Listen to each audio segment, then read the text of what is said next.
Welcome to the business edition of PM Express. COVID-19 has impacted on several sectors of the economy. But what about revenue? How are things going to look like when we look at the numbers mid-year or even at the end of the year? What about incentivizing those out there, the businessmen out there who have to meet their tax obligations? What is out for them, or what is in for them in terms of the tax obligations and the tax payment and the incentives? We understand there is something for them. Well, on Business Edition of PM Express, we'll be assessing some of these incentives that the Commissioner General has rolled out. And what about them, those who are saying that, listen, let me not pay taxes at all because I'm just not making any revenue in these times. Tax incentives, revenue mobilization, the targets, all these things wrapped up on the Business Edition of PM Express as we engage the Commissioner General of the Ghana Revenue Authority, Mr. Michel Daiwo. Let's certainly go for a short commercial break and we'll be right back.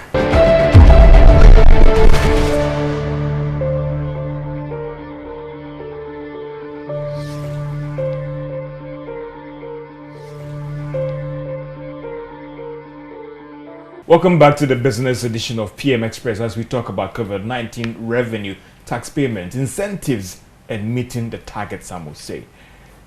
Thank you, sir, so much, and again, hosting us in your office as we have an opportunity to engage you on how you're managing these times of COVID-19 for the authority. How are you doing? Thank you very much, George, and glad to be on your program. I think generally, as you gave in your introductory remarks, many sectors of the economy have been affected. Many individuals have been affected. Income streams of people have been affected in one way or the other. And definitely, as a revenue authority or a revenue agency, we tend to also to be affected in one way or the other. But I think that we have come to look at these to look at this situation and have come out with various measures to cushion the taxpayer, measures to protect our staff even as they try to go about their duty, measures to ensure that the level of impact is mitigated to some extent so that the revenue decline that may happen in these times might not be as significant as it ought to be, to measures to identify some areas that may be beneficiaries of the COVID-19 situation, and to see how they can also contribute their quota, even to help the others who are not that fortunate. And so basically all these things are various measures that we are looking at, and I'm sure as we progress, we'll be able to talk into detail about some of these things. I would want to focus first because for a lot of businesses and individuals out there, their concern has been, okay, there is a publication, there's a notice. As we speak right now, with respect to all these incentives that you announced in your public notice, have they taken off, or when is it going to take off? I mean, there's a bit about giving some waivers to health professionals. There's a bit about, if I could classify it as an amnesty for you to meet all your debt obligations to GRA.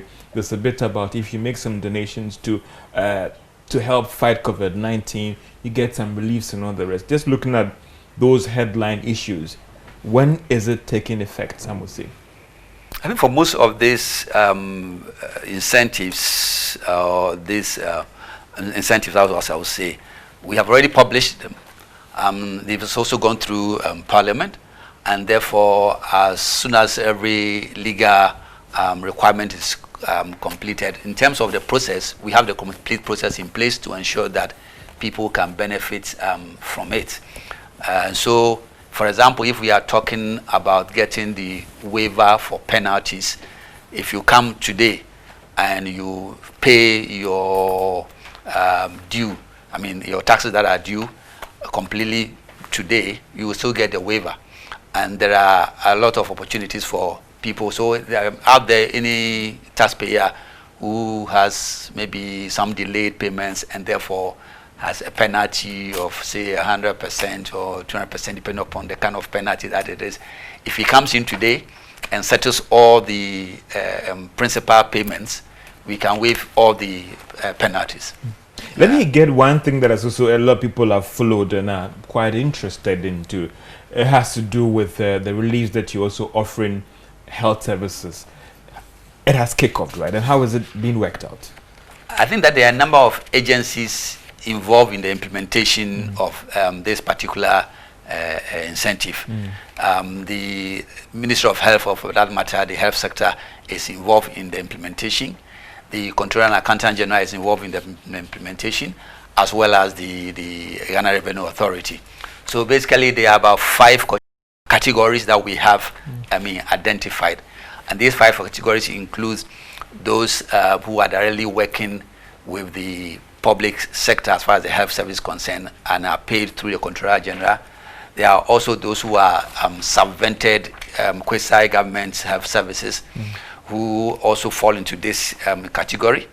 There's also the staff of public health facilities who are paid through their internally generated funds. They also fall into another category. And then there's the 4th category are the staff of self-accounting government health facilities. And then last but not the least, we have the staff of private sector health facilities who are duly registered under the Ministry of Health. So all these 5 categories of health workers or employees in the health sector qualify under this. But as I said, it goes through the Ministry of Health, and then the Controller General, who would then have to make sure that the payrolls are prepared appropriately. We also require them to complete the normal forms which their employers will normally have completed for them as far as the submission of their PAYE filing to the sector. And so once these are done, you automatically will get your incentives as announced by His Excellency, the President, Nana Akufo-Addo, to the nation. So if I get my pay slip, these things have been done already, or how does it get to you for you to clear it and then I start benefiting as a person? I think, as I mentioned, if your employer has done the payroll, passes you through it, automatically by the time you get your salary, then these incentive will have already been applied, and therefore you don't expect that you will pay the tax. So basically that is the way it's going to work. But some of the things that we have put in place, we have to use this opportunity also to make sure that people have the TIN numbers. There are still some employees who don't have TIN numbers. What will happen to them? Because per the directive, they are supposed to benefit. So we'll encourage them.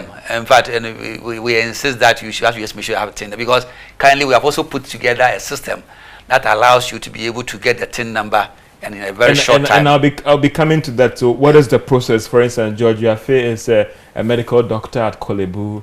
I don't have a TIN and I'm supposed to benefit. Is there a process that I can quickly register for the TIN and then benefit from this? You can go online. There are 2 options that we have for quick registration. You can go online, and when you go online, even when you go to our website, you will see the link there. When you go online, you can fill in the application, and then it automatically comes to us. In maximum 1 hour, they will come back to you with your TIN number. They just have to do the verification. The another one that we also do is also have you can even give us the particulars even in WhatsApp and email it to us or WhatsApp it to us. Once we get the particulars and we go through it, in the next hour, we'll come back to you with your TIN number. So there are these options that are there. And we are going to use the same options when we come to the other side in terms of the 600 million distribution as well. So I'm sure we'll talk about that later on. That is interesting. So if I get from you started processing these one for the health services already? Yes, anybody who hasn't got a TIN, we want to encourage him that it is important that we get TIN numbers. So whether you are an employee, whether you are an SME, and I'm sure we talk, but now we are talking about the employees.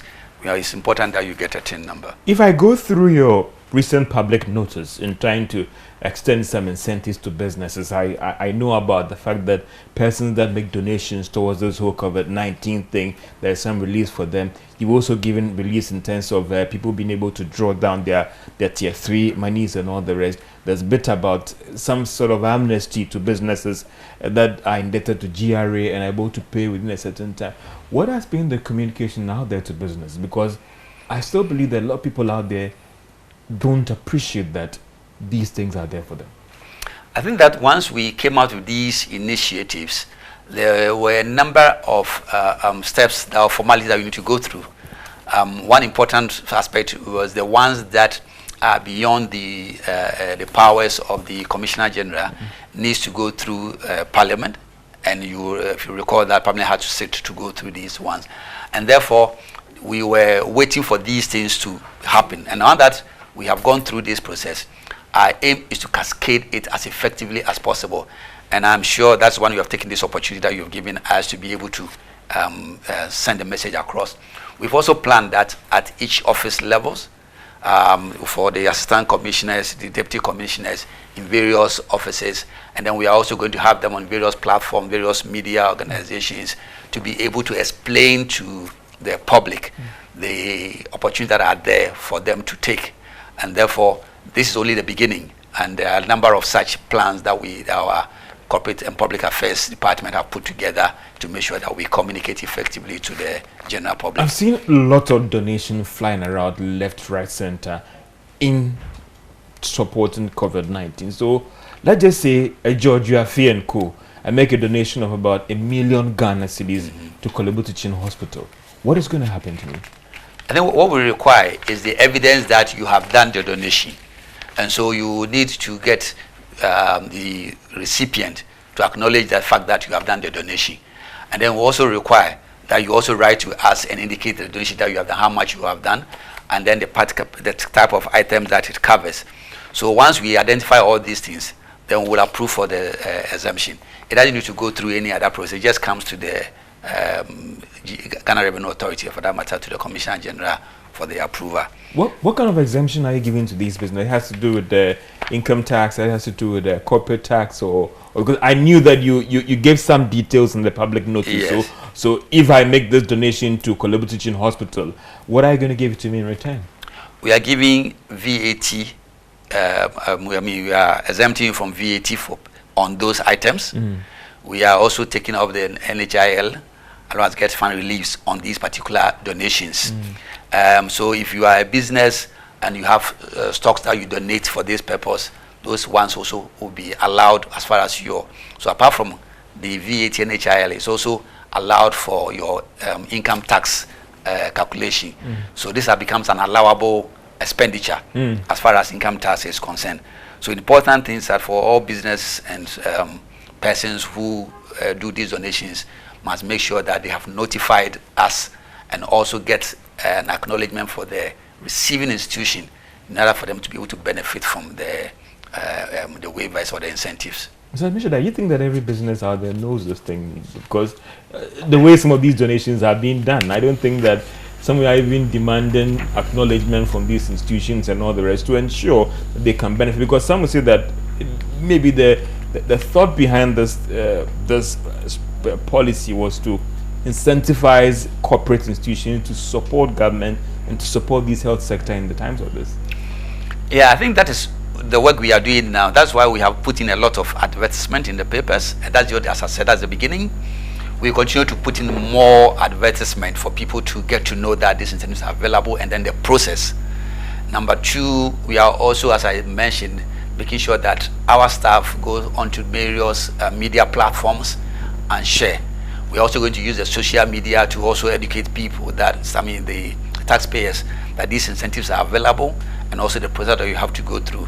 So I want to take this opportunity to also let the taxpayer know that if you are donating for COVID-19, or you are making any, you have stock of goods that you want to give away and things like that, please just go through the papers, look at the number of things we have listed there, and just ensure there are just 3 main steps, and then you'll be able to make sure that you get your waivers.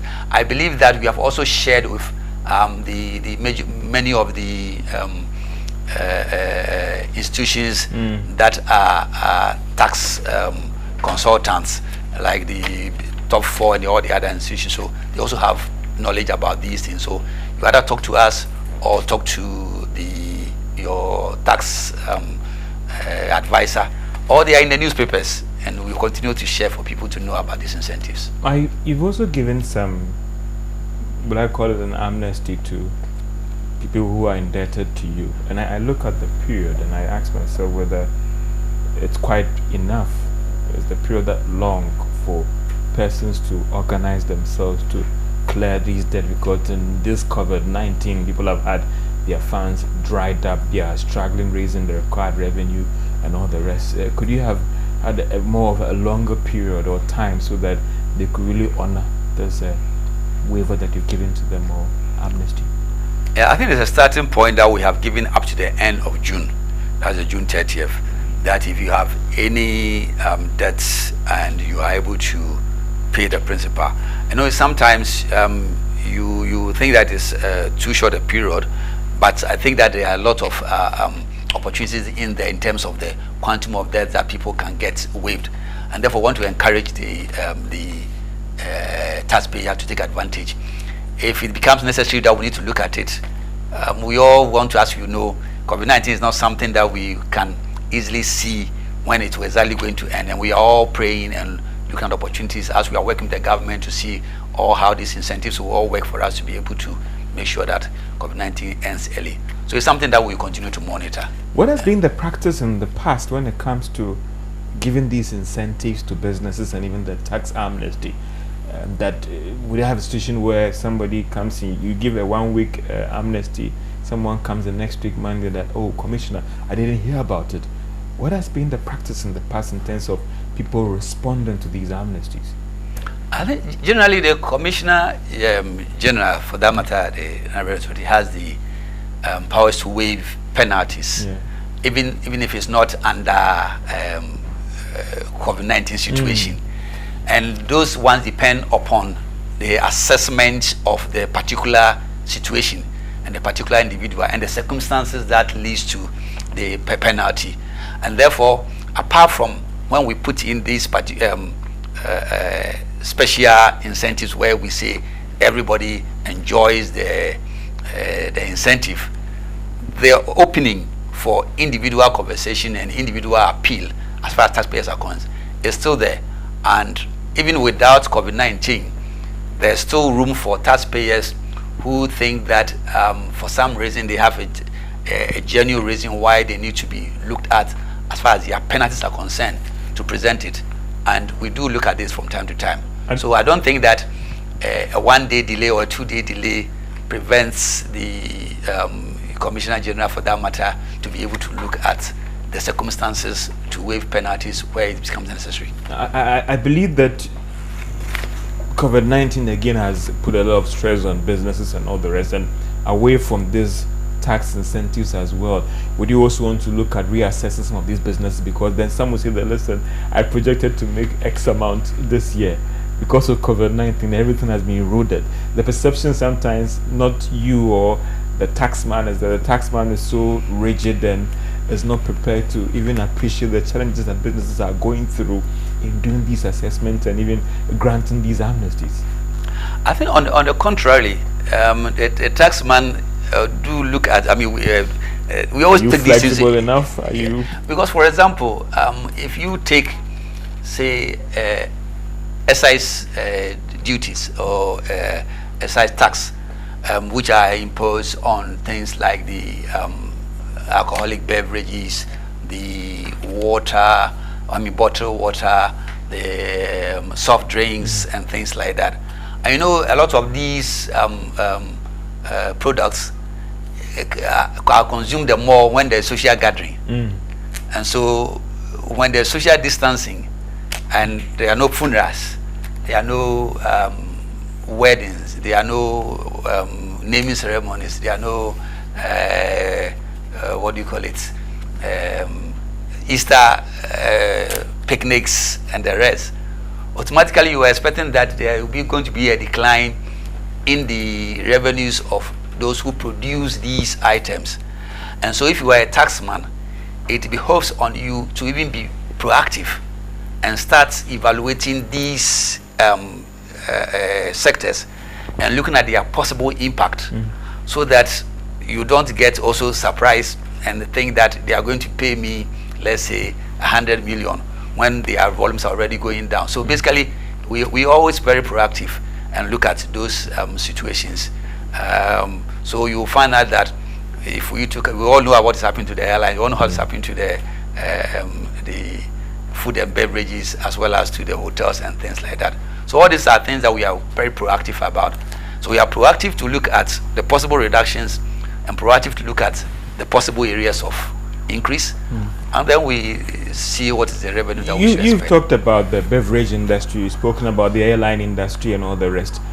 Are you in a process of reviewing your assessment for them, or it will still stand that, listen, I went into this and doing this, so it will still be a standalone thing? I think that for most of the tax types that we are talking about here, income tax is tax on your profit. So automatically, if your profit has gone down, your income tax will also go down. I talk about the excise tax. We are producing and then we are taxing there. So if you are not producing and you are selling, automatically the tax will come. So we will definitely have to look at it, and then we will have to decide on based upon the books and based upon the revenues. It's what determines the tax. So definitely you cannot go and take a tax where there's no revenue. Yeah, so I get from you that in terms of assessment, something will be done about that. Yes. What we are doing is that our auditors continually, some are doing what we call the desktop audit. In other words, where there is a challenge in terms of the social distance, and therefore you have to review the numbers based upon the figures that are sent to you by email and things like that. You do it. Where we think that there's a need for you to go to the premises, and we still keep the social distance and we are able to do the tax, we also do it. And then based upon the assessment, we'll be able to look at the revenues and be able to look at the right tax. Again, we are also doing a kind of a comparison. If we take the tax, I will say that if you look at it from January, February, things were very much stable and going well until then March, April, they started coming down. So again, you have to take the some taxpayers, look at whatever they paid, say 2019, look at what they paid in 2020, do a comparison and look at their profitability, their revenues, their sales figures, and their cost. And you know, it's not only even the sales side, there's also increased cost for many organizations because of the need to provide for COVID-19 PPEs and COVID-19 provisions which had not been budgeted for. So they also start its impacts. So there are various, but at the same time, I also be quick to add that as we go through this one, there are also some other organizations who may benefit from the situation. And therefore, we have to do the evaluation to reassess and know those who have increased revenue and those who have reduced revenue. I'm sure that was is the Acting Commissioner General of the Ghana Revenue Authority. This is the business edition of PM Express as we talk about revenue mobilization, incentivizing businesses, and also looking at the fact that what is in place for businesses out there, firms that are tax compliant. There's been talk about giving a waiver even for a quarter and all those things. What does the Commissioner General makes of this one? This is the business edition of PM Express as we talk about revenue, taxes, and payment and compliance as well. We'll be back after this break.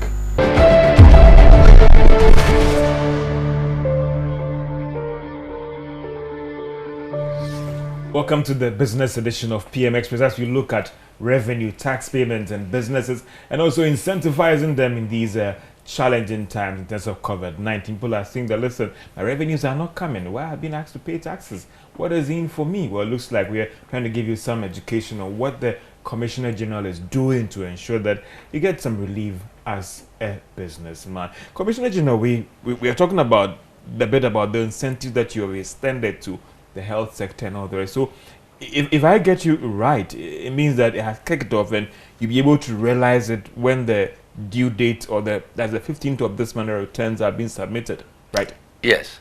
Yeah, I think basically if you take the PAYE, which is for the tax for the employees of the public health sector or the health sector, by the 15th of the following month, then you should have submitted all your returns. So by the time you file, then it will have to reflect. So it starts from your employer through controller and comes to us. So it has kicked in, and they will get the incentive. If you talk about the VAT, which is basically the incentive for people who are supplying or even producing things in for the COVID-19, in terms of even people who are building hospitals and things like that, in terms of the items that they are purchasing, if we already started submitting their applications, and such application when we receive, then approval is given for the waiver. So if I get you right, it starts from their respective institutions and the agencies and all the rest. And for you, you know that, for instance, you are expecting X amount of money from controller. Then with respect to these incentives, it will come down by this. That is when the returns are brought to you, and then you realize that indeed they've complied. Exactly. And so if you, it says, for example, your expected revenue from the employee deductions from the controller general has gone down, and then you realize that this is for the health sector, there are always programs within our tax application system to be able to detect whether the person has paid the right tax or not. And so, because we know these people, self sector workers do enjoy this incentive we have given to them, then automatically there will be no issue as far as that is concerned. What are the systems in place to ensure that people comply and do the right thing and don't abuse this? I think that we have enough controls within our tax application system such that if you bring in your tax returns and if you pay the tax, we are able to determine whether it is the right tax or not. So it's the same method that we use to be able to manage or control the incentives. I don't think the incentives are anything complex to manage, because basically it is the return that is coming through, and then we have indicated that this particular person is exempt from the particular tax, and then that ends the story. So let's look at the incentives that are within your purview and not the policy ones. I mean, some are saying that, listen, I'm not making any revenue, I'm not doing this. I mean, waive everything off. I think that we, as I mentioned earlier on in the discussion, we do look at some of this. I'll give you an example. If you take the oil marketing companies, when they normally lift the fuel to go and sell, the levies that are in there that they have to pay is after you have sold the fuel. So you are giving, for everyone that you lift, you have within 25 days to pay the taxes. So when you lift the fuel, you and I, as we go to buy the fuel, you know, for example, if you are buying diesel at, let's say, 5.29 cedis per liter, within the 5.29 cedis is, let's say, 1.44, for example, as the levies. So after you have finished selling, then you go and pay. And we have within 25 days, 21 plus 4 days to pay. So for example, when we did the lockdown, where most of us were at home, it means that the OMC has taken the fuel is in the station, we are not moving our cars, so automatically the fuel is not going to be sold. So come the 25 days, the fuel has not been sold. So we have to have discussions with them and to see what sort of extension can we give them to be able to allow them to sell and to pay. So basically we look at some of these things. So you are willing to do whatever is reasonable within our powers. Within your powers? Yes, whatever is reasonable to make sure that the taxpayer is able to fulfill his obligations in the current situation. And the one I've given is a very good example where we had to actually, during that period, extend from 25 to 45 days to enable them to pay the levies on the fuel that were lifted. And are you communicating the CG? Oh, in some of these things, we do it with the, for example, you talk about the OMCs. We do it with the oil marketing companies. Sector specific. Exactly. In doing all these things, Commissioner. But you are right. As if it is important for the whole society also to know that in the midst of COVID-19, because the perception is that when it comes to the taxman is looking at his numbers and forget about COVID-19. We do look at the numbers, but it's also important that we discuss with the taxpayer and to make sure that we are all working towards the overall good of the country. In doing all these things, some would say that, are you watching your targets and revenue? Because this would impact on your revenue. How have you looked at all these things and ensuring that whilst the ones within your purview and not the policy directive, it doesn't hit on your targets that the finance minister is waiting for at the end of the year and all these things? I think like a revenue authority is like any other business or any other individual. in the midst of storms, you have to retreat, look at the situation, look at what has happened, and try to strategize to see how do you keep yourself going. I'm sure you will find today some people who have lost their jobs and they are producing nose masks. You understand me? Nose mask was not a product, but today it has become a product. Again, you will find that some businesses who might have lost some other business are looking at the other areas. So the same thing for the tax authority. It is important for us, what we are doing today is really looking at our targets, looking at the areas that are affected, reviewing the expectations of these areas, and as I said earlier on, we're doing assessment and being able to come out with what we see as a realistic revenue that we can anticipate from these areas. Also looking at the areas that we think that could also have benefited and trying to see what we can also get from these areas. Then you re-strategize. And therefore, I expect that by the time we come to the mid-year review, we will have worked together with our sector ministry, which is the Ministry of Finance, and be able to work out as expectation. But in all these things too, you don't have to also just sit down and fold your arms and say nothing can happen.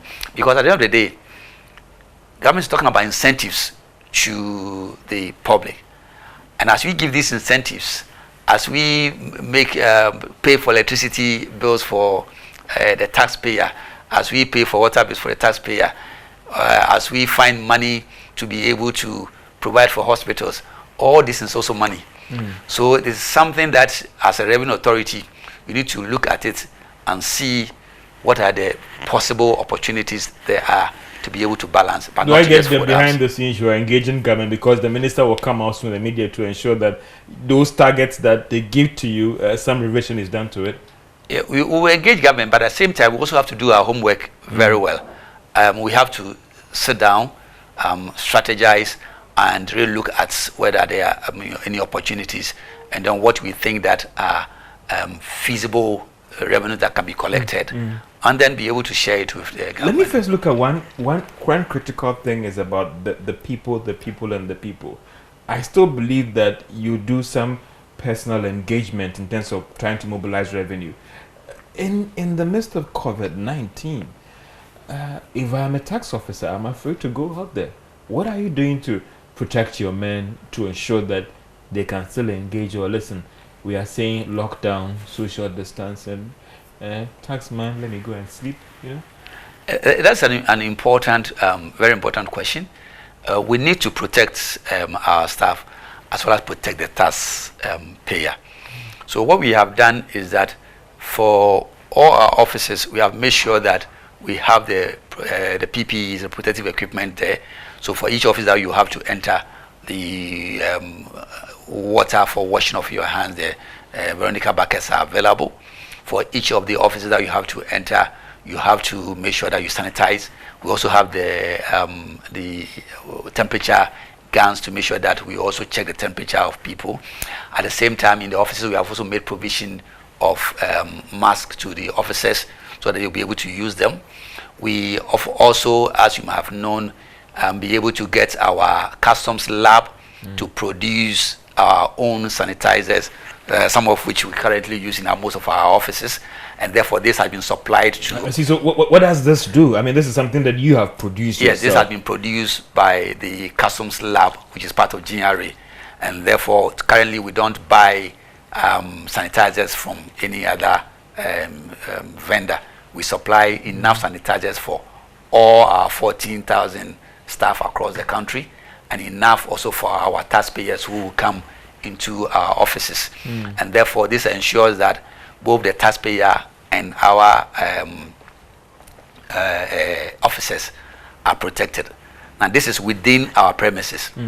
But you know that the taxpayer also have to go out. That's one thing. I'm not trying to discourage officers from going out to do these assessments. So again, we also have to look at these the companies that we have to go, and then we do the negotiations with them, and we make sure that when we go, we keep the social distance. If you go to the ports, it's the same thing. We have officers at the various areas, and they also have to make sure that they also keep the social distance and also use their protective equipment. Because at the end of the day, we've got to create a balance. You will not say that because of the COVID-19, every factory should close. You understand? But the fact you have to make sure that you observe the protocols, and the same thing that the Revenue Authority is doing. In addition, we've also allowed for some of the staff to also work from home. And so we have provided them, in fact, we are even ordering more laptops so that more people, and we expect that we've ordered about 3,000 more laptops, that we'll be able to give these laptops to the staff, that they can be able to operate from their home and do the assessment from home.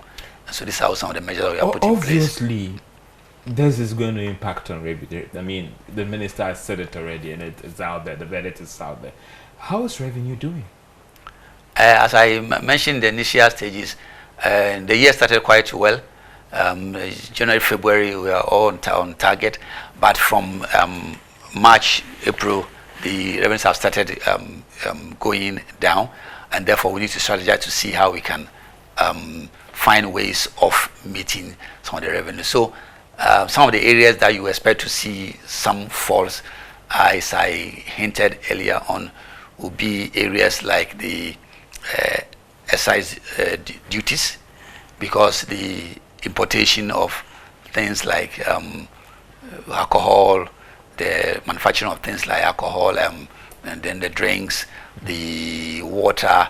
Even for water, even though we all drink water, you will agree with me that you drink more water if you are going for social functions. Yeah. So this is the areas that will be affected. Revenues of these areas are also going to be affected, and therefore we expect some decline. We know that some of the schools have closed down, and therefore they're also going to be affected. So definitely revenue is affected, but we need to also look at the areas that are not affected and see how they can also make sure that they are paying. Some will see that the hole will be quite deep. I think that by as I said, we have actually done a bit of analysis. We've done a lot of analysis, and as the Minister of Finance already presented during the presentation to Parliament, we will also be looking at it again when we are coming to the media, and then together with our sector ministry, we'll be able to come out with how deep the hole will be and what are the plans that we have put in place to ensure that we mitigate the hole. And we're getting all those fine details in the media in terms of the specific numbers. But some will say that while certain activities in some areas are dipping, there's still a boom in some areas. The health sector, I know, you talk about face masks and all the rest, you talk about other things. So some will say that maybe the hole might not be that big. That's what I'm saying. We need to mitigate it. So you've given a good example. If you look at the communication sector, today we are all, data is one major thing that we are all consuming. And therefore, we expect that those in that sector should see their revenues going up, if you talk about the telephone companies and things like that. So all these are areas that we expect that they should be able to. Because I used to use Zoom even 3 years ago in my work, 2 years ago in my work. But when I talk about Zoom that time, everybody seems to wonder what is Zoom. This guy talking about? Yes, but that was what I was using because I was operating with people in various countries. Today, when you say Zoom, everybody knows what is Zoom. So you see that the things are changing, and therefore as things change like that, we need to really look at the areas that we think we can get more revenue from. And already that is being done. Surely that is being done. And maybe some will say that again the hole could be closed sooner than we thought. That's why I mentioned that there will be mitigation efforts to make sure that we'll be able to reduce the level of the hole that we anticipate. I know about certain online platforms that you also have as well. How are you also doing in that space to explore e-commerce and virtual platforms in mobilizing revenue? Okay, I would say that as at this moment, we have still not started taxing the e-commerce. It is one of the things that was already in our strategic plan that we are working on for this year. And therefore, we will come out with it at the right time. We know that that's a part of our strategies. In our strategies, we also have the VAT, which we are also automating. That's also a project that is also ongoing. We're looking at our total integrated tax application end to end. That's also been worked on. So these are certain initiatives that are still ongoing. But there are other areas that we also are looking at going forward in terms of the rent tax and the other ones. So these are other areas that we also focus on as we move ahead to be able to balance the situation. I'll be getting more details on that one in terms of if you've just joined us, this is the Business Edition PM Express, and you're talking about revenue, you're talking about businesses and being tax compliant in the wake of COVID-19. We'll take a short break and be right back to find out from CG going forward, how is revenue doing in certain critical areas, and are we going to end the year on a good note, or we should brace ourselves for some interesting numbers. This is the Business Edition PM Express. My name is JoyNews. We'll be right back after this break.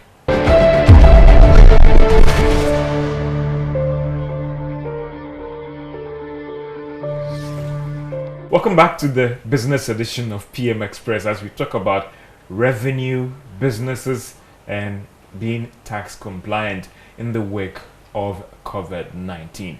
And so, Commissioner, I was also asking or trying to get from you about the fact that people are asking that, listen, we need more as Oliver Twist.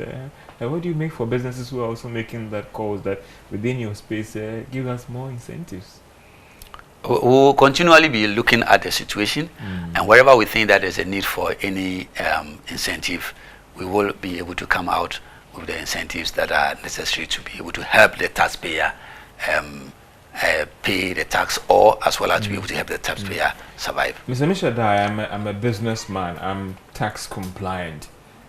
I don't want to engage GRA officials in making payments in the wake of COVID-19.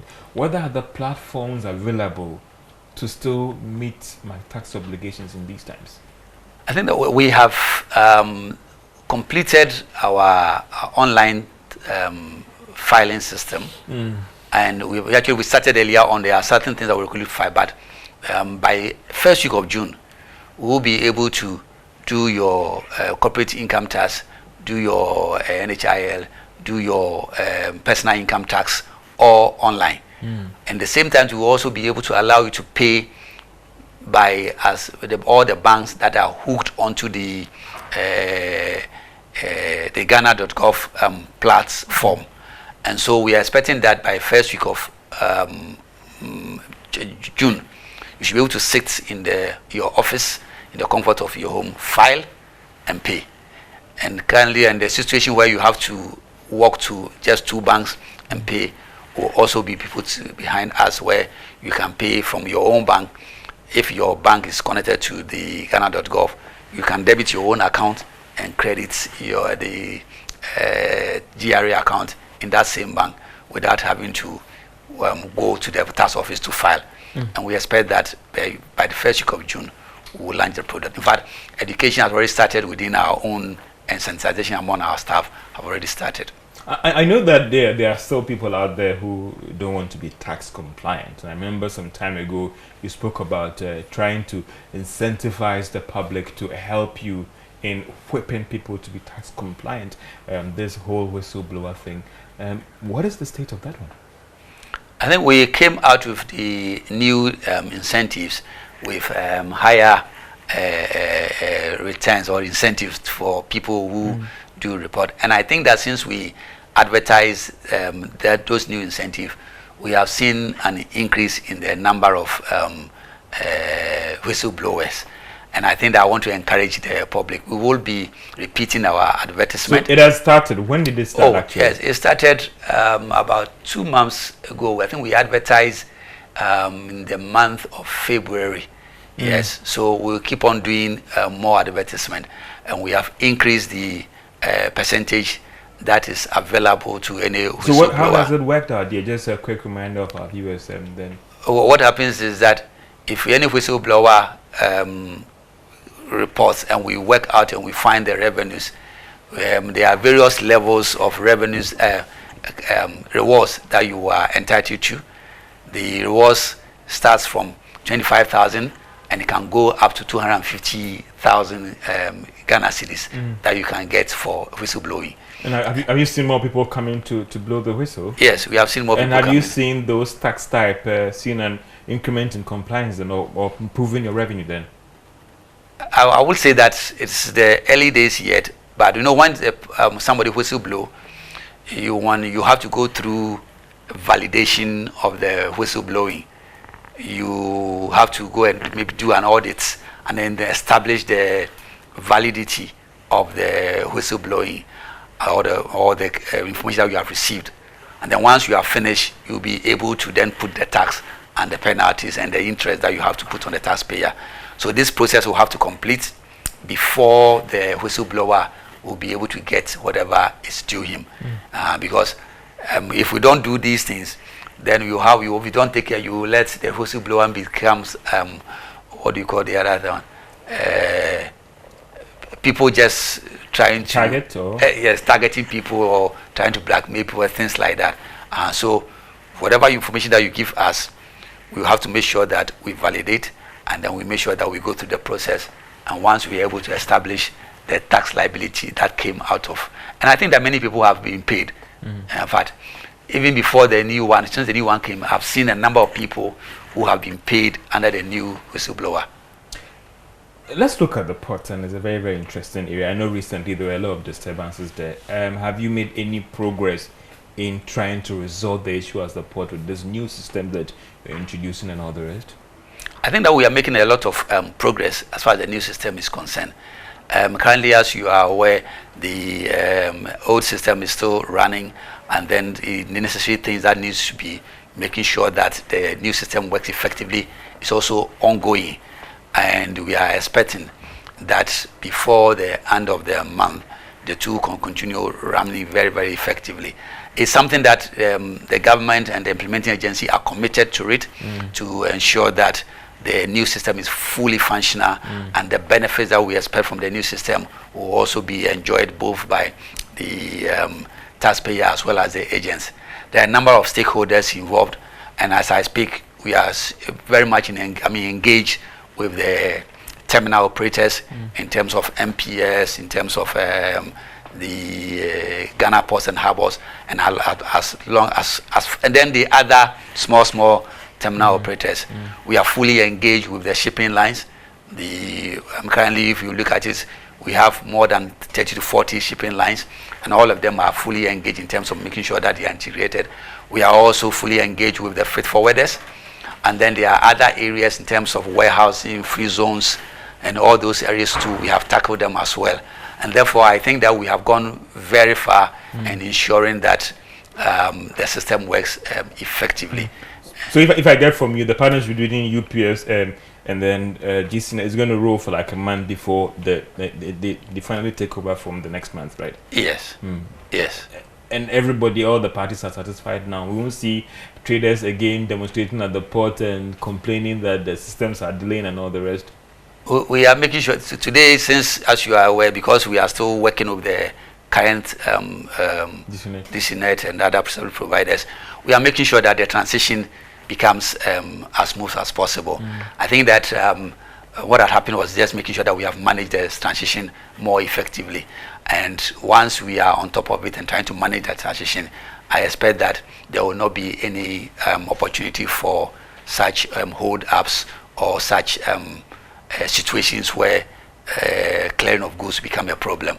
We'll manage the transition. You'll be very quick to faster, because some will see that it has impact on revenue mobilization as well. The more delays. Yes, it has impact on revenue, but because today we are managing the transition better, I am sure we'll be able to get things rolled out such that the movement from one to another will no longer impact the importers. So, Mr. Dai, again, when I was a kid, I used to hear about widening the tax net and all the rest. What are you also doing to widen the net further and plucking or closing all the loopholes, so that at least some are saying that looking at the economic activities in the country, we should be mobilizing more than what we've seen out there? This year, we had a number of strategies that we have put in place, and we are executing these strategies. One, I had mentioned the VAT, the VAT, or the value-added tax automation. The process is ongoing in terms of the selection of the right vendor to be able to provide this incentive. And this will allow the current situation where people are able to either not fill the form or fill the form but change the figures to be out. Number two, we know that we have the small taxpayers who currently, like the vehicle income tax, the tax stamp, that would be the people, those in the market and the selling on the stores pay. These are also going to be automated. And therefore, once it's automated, if I want to pay my vehicle income tax, I don't need to walk to a Ghana Revenue Office to go and pay 5 cedis or 10 cedis for my vehicle income tax. If I can sit in my car and do my USSD code and pay my vehicle income tax, it becomes an incentive for me to pay. If I can sit in my shop and don't need to walk into an income tax revenue office and pay, it also becomes an incentive. So these are various measures that we are bringing in to ensure that many more people are brought into the tax net. So we'll be covering people like architects, small contractors, masons and carpenters and all those things.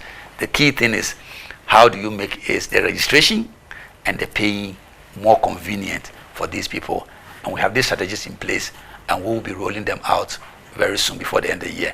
In fact, we'll take advantage of the COVID-19 to make sure that by the time this year comes to an end, we have a solid, friendly, and automated platform such that as we come out of COVID-19, we'll be able to reach our goal of between 17.5% to 20% of GDP as our tax revenue.